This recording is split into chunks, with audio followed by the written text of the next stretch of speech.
smuggled camels, you smuggled amber, you smuggled People. people. Yeah. Looking at it that way, yeah.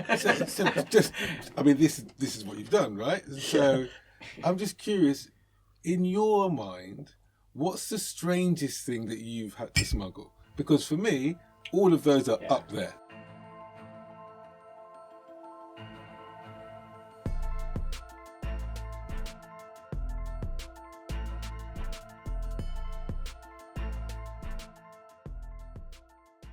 So, Tonz, we've heard how you managed to steal 2 boats at the same time.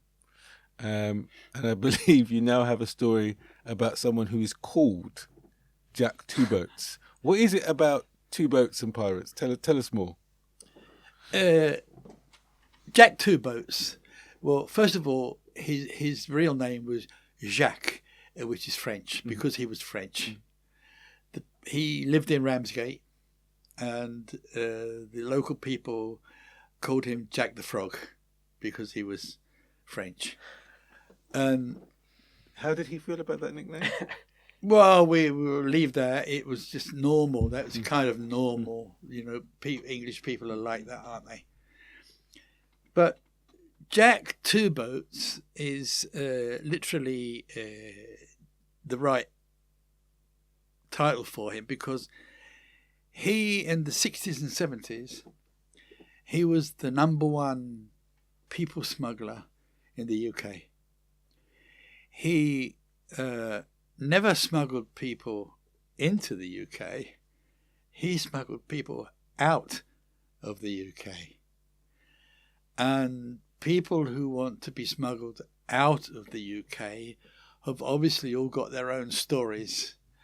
And their story will require that they don't go through passport control or take an aeroplane. They need to be smuggled out of the UK so we can understand what kind of people they were.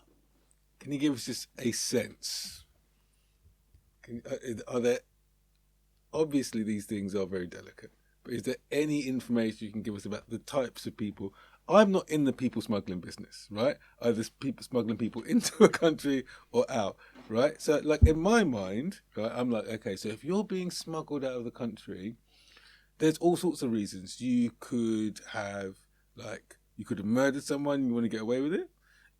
You could have stolen something and you want to get away with it. You could have enemies and you want to get away from them. Yeah. But I don't know for sure. Well, first of all, you don't ask questions. Secondly, very recently there was a teleseries on the television regarding Lord Lucan, who himself was smuggled out of the UK, and I believe from Newhaven. And there are, and they will always be, people who require to be smuggled out of the UK, each with their own story. And you are correct that some of them are gangsters, some of them have stolen something, some of them have murdered somebody. They've all got their own reason for being smuggled out. Jack Two Boats, in the 60s and 70s, he was the number one people smuggler out of the UK, and his system was so successful that it could even be applied today. You could even do it today, because he operated out of Ramsgate. His customers were usually picked up either in the Medway, either at Whitstable, but mostly across Pegwell Bay from Ramsgate in Sandwich. So if he had a customer, he would pick them up, let's say in Sandwich. He would take them halfway across to France, where he would be met by his cousin Henri in the second boat, who would come from France. The passenger, call him a passenger, would be transferred to Henri's boat, and taken on to France. And so Jack would come back with his boat with just a few fish to show that he'd been fishing. So would they meet in the water? During the night, the two boats would pass. They would never stop. They would pass very close together. The customer would be transferred onto the other boat, from Jack's boat onto Henri's boat, who would take them to Honfleur in France. But if the boats aren't stopping, so you basically having They're fishing boats. I appreciate that they are moving quite slowly. So if they are moving slowly and they're going past to say like that, so you basically have to just stand up and just jump. Yeah. Okay. Jump far or? Well, you're assisted, you know. Mm-hmm. Yeah. You've got life jacket on, and they're very, very close. They're very, very close. But these are So you're basically being professional. scooped from one boat to the next by a couple of Yeah, people. they're very professional guys. They're getting paid for this job, so they know what they're doing. Yeah. First of all, we're at night. Secondly, if these two boats are moving, even if they're very slow, right, then that doesn't show up on the satellite. They've passed each other in the night. But sorry, does it show that two boats passed each other on the satellite? Yes. So would they just go? They're probably passing each other to say hi. Yeah, they're whatever, fishing. But they move so fast there can't be anything. Because They're fishing. So they're just going past each other to say hi. Yeah, because that's where the fish are.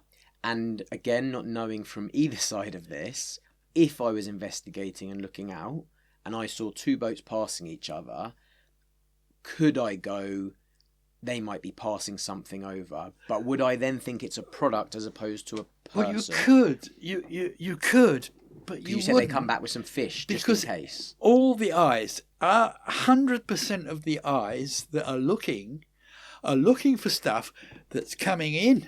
They're looking for stuff that's coming into the UK. Nobody is looking for anything that is going out of the UK. I see.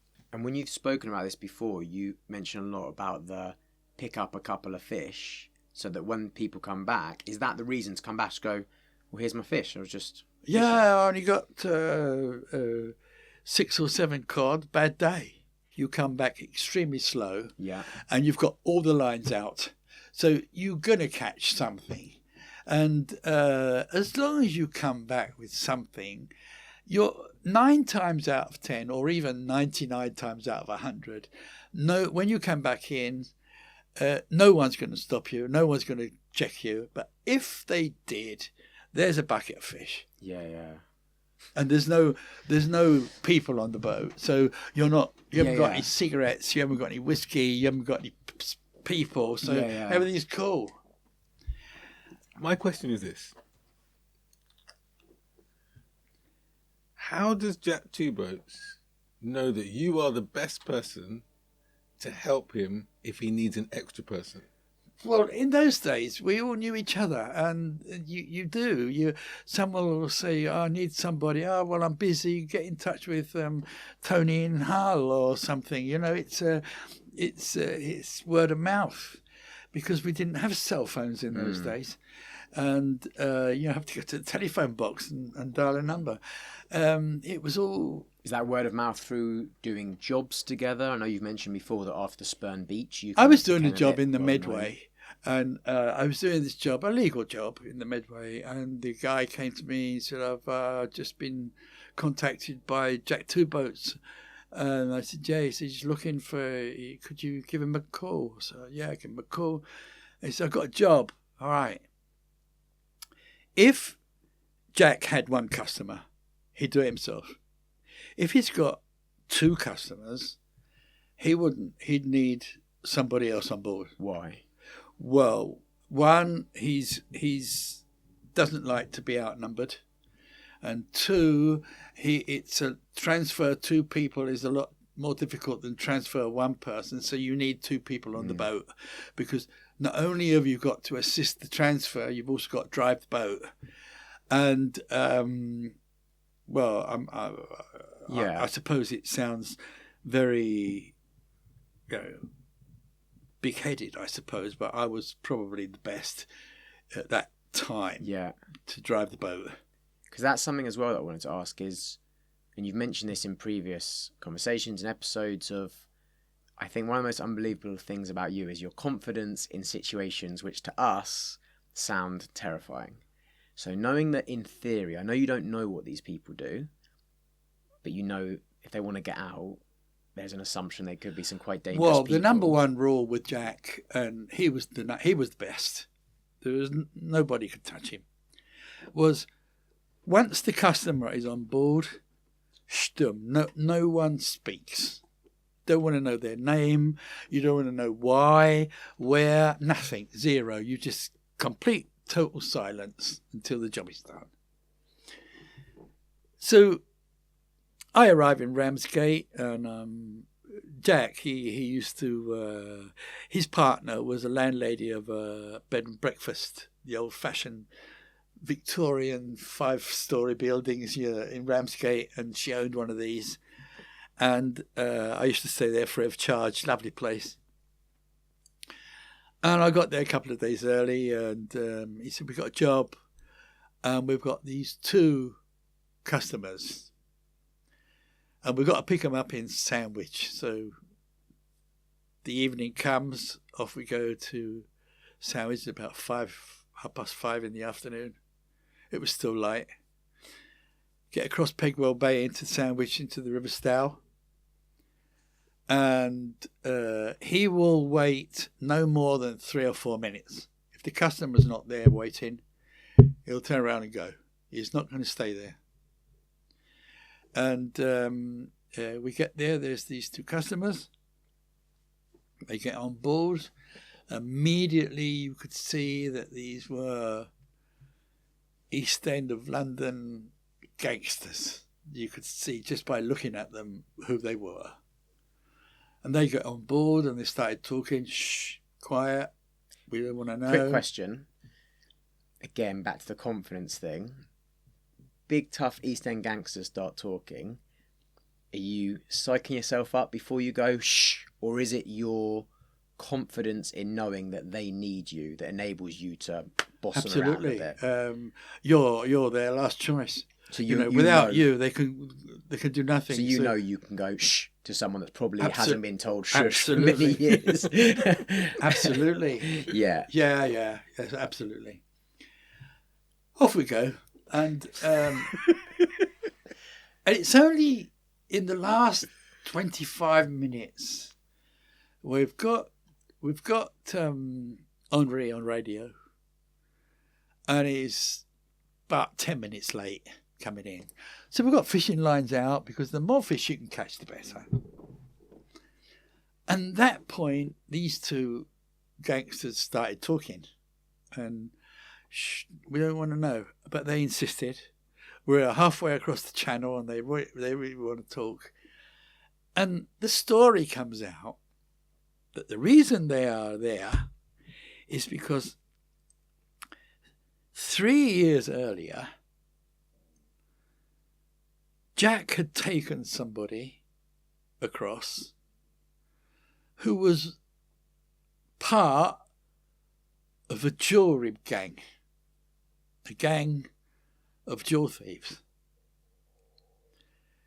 The gang were a gang of 5. The guy that Jack had taken 3 years earlier got away, and the other 4 got arrested and put away for 5 years. With good behaviour and stuff like that, 3 years have gone past. 2 of the gang are now being released. And they are on the trail of the one that got away. And they've traced him to Jack. And this story comes out with Henri on his way in the middle of the channel. Before that, we didn't know anything. And it comes out. And then, of course, Jack's French and Henri's French. So Jack starts shouting across to Henri, what's going on in French? And these 2 gangsters are asking me, what's he saying? What's he saying? I said, I'm sorry, mate. I don't speak French. Did you understand what he was saying? Or not? Oh, I knew exactly what was going on. That's a bold lie to tell in that moment. You're still in charge. What you're in? These guys You're can in do your nothing. You're territory, yeah. halfway across the channel. What are they going to do? They're going to hit you on the head or what? Then what they're going to do? Can they steer the boat? No. So anyway, Henri gets nearer and nearer and nearer and nearer, and then I could see that instead of the usual passing movement, we're kind of moving wrongly to stay apart, to give time for Jack and Henri to have a little French discussion. And they're having this discussion, and Henri comes up with, I remember that guy 3 years ago. Tell your customer that, when boats bobbing in the middle of the channel, tell your customer that if he pays me an extra 500 quid, I will drop him off exactly where I dropped off the guy they're chasing. So they said, oh, that's a lot of money, but weekly they were prepared to pay 500 quid to be dropped off exactly where the man they're chasing was dropped off. The job was done. They got transferred onto Henri's boat. We came back. On the way back, because the tides, etc., we're going back to Ramsgate. We caught quite a few fish, some good fish. And I got paid, and off I went. A couple of weeks later, I get a call from Jack, and he says, I've got to tell you a story. He said, because when Henri got the guys to Honfleur, and Henri told these two guys on his way to Honfleur, when I dropped the man off 3 years ago, I got him, a friend of mine, a taxi driver, and the taxi driver drove him all the way to Spain. Would you like to speak to the taxi driver? And they said, of course. And Henri says, well, that would be another 500 quid. And they immediately paid this guy. They didn't have a problem with money. They paid Henri another 500 quid. He was very happy. He put them in touch with the taxi driver, and they did a deal. And the taxi driver took these two guys all the way to Spain. And we don't know what happened. But, we were just a chain, a link in the chain of the story. And my question is, was that a famous robbery, or was it just a run-of-the-mill robbery? I have no idea. I've got no idea what kind of robbery or anything. Because the information came out 20 minutes before Henri arrived. And it's all we know is from Jack that the guy he took 3 years earlier had two large holdalls, leather holdalls. And that was obviously the loot. So it was a lot of stuff because there were two holdalls. And what was in the holdalls, no one knows. And do you or Jack or Henri, do you ever have those thoughts of, like, let's say if the guys didn't find him or did find him, then he decided he wanted to go and find who helped those guys get to him. Does it ever enter your mind, with all the adventures and things that you've had, of will there be a day when someone rocks up going, oi, you, and it doesn't have to necessarily be a overly terrifying experience, but more just like, oi, why'd you bring that person over? Or why'd you tell that thing? Or why'd you do that? I never even think about it. Yeah. Why? Pointless thinking about it, and probably would never happen anyway. No, you just do your job. And I tell you this story only because, we've done so many people smuggling jobs that were just banal. But this one stands out for that reason, because it was different. Is there any others that stand out? Well, my first experience with people smuggling was when I was learning to be a pirate in Sweden. And we smuggled 2 people out of Soviet Poland. It was under the Soviets at the time. One from Gdansk and one from Gdynia. And then a year later, we smuggled an East German guy out of Stralsund, and that was really heavy. It was really heavy because I was stupid. I was stupid enough to volunteer to be the decoy. And I didn't really understand what the decoy would have to go through. And I was arrested and I was stripped naked in this East German cell with an East German guard with an automatic machine gun on me. Naked, freezing, until I lost my patience and I stood up and I said, that's enough. I demand to see the British embassy, you know. So let's step back. And as you say that, the guy's got the gun, he goes click, click, and that's the safety catch has just been taken off. And you know that the next click, you probably won't even get to hear that because it's just going to fire it at you. So you then meekly sit down and wait. And I was there 3.5 hours, nearly 4 hours, while the guy we would make an escape got on board. And then I was returned to the ship, and I was afraid. I must admit that time I was afraid because I had no control of anything that was going on. I didn't know what was happening. And, well, when it goes click, click, you're kind of going to be afraid anyway, whoever you are. What's the decoy? What's your role as a decoy? What did you have to do? Make everyone look at you. So they how? don't see what's going on over there. So I'm assuming this person from East Germany gets to a shore or a port where there's some water, and they get into a boat and they leave. And your boat is stationed in the same place.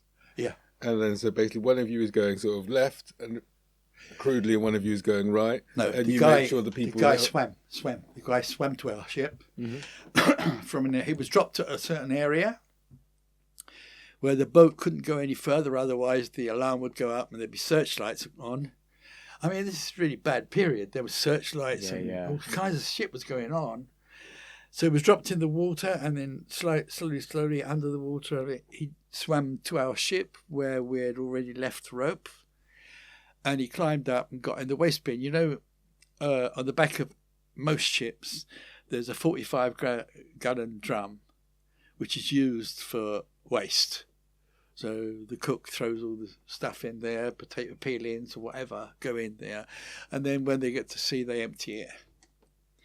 And our 45-gallon drum had a false bottom, all right? So, or a false half top. So 2/3 of it was empty. And get in, put the bottom and all the potato peelings and stuff on top. And so no one would find him. Yeah. Because they searched you before you left. Really? Oh yeah, everything was searched before you leave. You know, regardless of whether somebody's missing or not missing, you're automatically searched. But to draw their attention away from the back of our ship, I was the decoy who had to get arrested. And I was arrested, and that's what happened to me. I mean, so you smuggled camels, you smuggled amber, you smuggled people. Yeah. looking at it that way, yeah. So just, I mean, this is what you've done, right? So I'm just curious, in your mind, what's the strangest thing that you've had to smuggle? Because for me, all of those are up there, right? So what's the safe? Safe? What's you the remember safe? The safe? Which one's the safe? Well, I was the barge man. Like barges in the north of England went through me, and there's an order for 4 large barges that have got to go to Lagos, Nigeria. So they're going to be taken to Lagos on piggyback on a big ship. But there are no cranes in the UK that are capable of lifting the barge and putting it on the ship. The only crane available to do that is in Antwerp. So they've got to find a way of getting these 4 barges, big barges, they're bigger than the Sperm Beach, across to Antwerp. Well, it's illegal, right? So they're all legal, shipping companies and shipping people, all legal. But now they've got to delve into my world, into the illegality of getting these barges to Antwerp, where they can then legally be put on the ship. Well, if you're going to do a job like that, there were 6 barges, not 4, 6. So I'm going to do this 2 by 2. Take 2, come back, take the next 2, come back, take the last 2. Well, if you're doing a job like that, you put the message out that I'm doing the job, because just in case the possibility someone wants a lift to Antwerp, someone wants something taken to Antwerp, because you can earn more money. Mm. So it's quite entrepreneurial. That's unbelievably, yeah. Well, it is. Well, pirates are entrepreneurial. So I put the message out, and I've got this guy's come on, and he says, I've got a little case. I've got a case I want taken to Antwerp. How much? I said, how heavy it is. And he said, what is it? It's a safe. A safe. What's in it? No, nothing. Right. So I said, right, well, we'll do that for you. So it was on I think it was either the second or the third trip. It was the third trip. So we're getting these 2 barges ready to go to Antwerp. This little truck arrives, got a crane on the back, hydraulic crane on the back, and a big case, and lift the case up, and they lower that into the hold on the barge. Wooden case. Inside the case, because the case wasn't closed, there was you could see what was inside, was this really old-fashioned safe, like you see in the cowboy films, big and old. So we've got to take this, and when we get to Antwerp, they're going to come and pick it up. Right. We take this case, and because, as I say, until you get to Antwerp, you're illegal. Once you've got into the port of Antwerp, everything's legal, the crane comes, and everything's good. To get to Antwerp, you've got to go through Holland. So half of the river goes through Holland, and then the river becomes Belgian, right?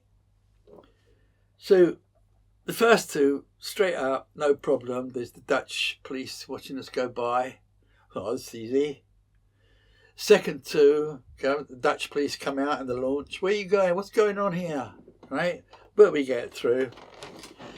The third trip, they're waiting for us. So they knew something's going on. So they've come up behind us in this launch. And all these customs guys and river police, and they jump on board. And we're commanded to dead slow. You've got to keep moving because of the current of the river. You're going against the current, but you've got to keep moving. You're doing, let's say, between half and 1 mile an hour so you can understand the speed. Mm-hmm. Very, very slowly. Because then you've got control of your boat. If you completely stop, you lose control of the boat. So you've got to keep moving. So we're moving very, very slowly. They've come on board. And what's going on here? So, look, what are you carrying? Right. A case. What's in the case? We don't know. Sure, that's not a good answer to say. All the time, the frontier of Belgium and Holland is getting nearer and nearer. You're only going at half walking pace, but you're getting nearer and nearer. And when you do get there, they've got to get off. They're out of their jurisdiction. They're not allowed past the border.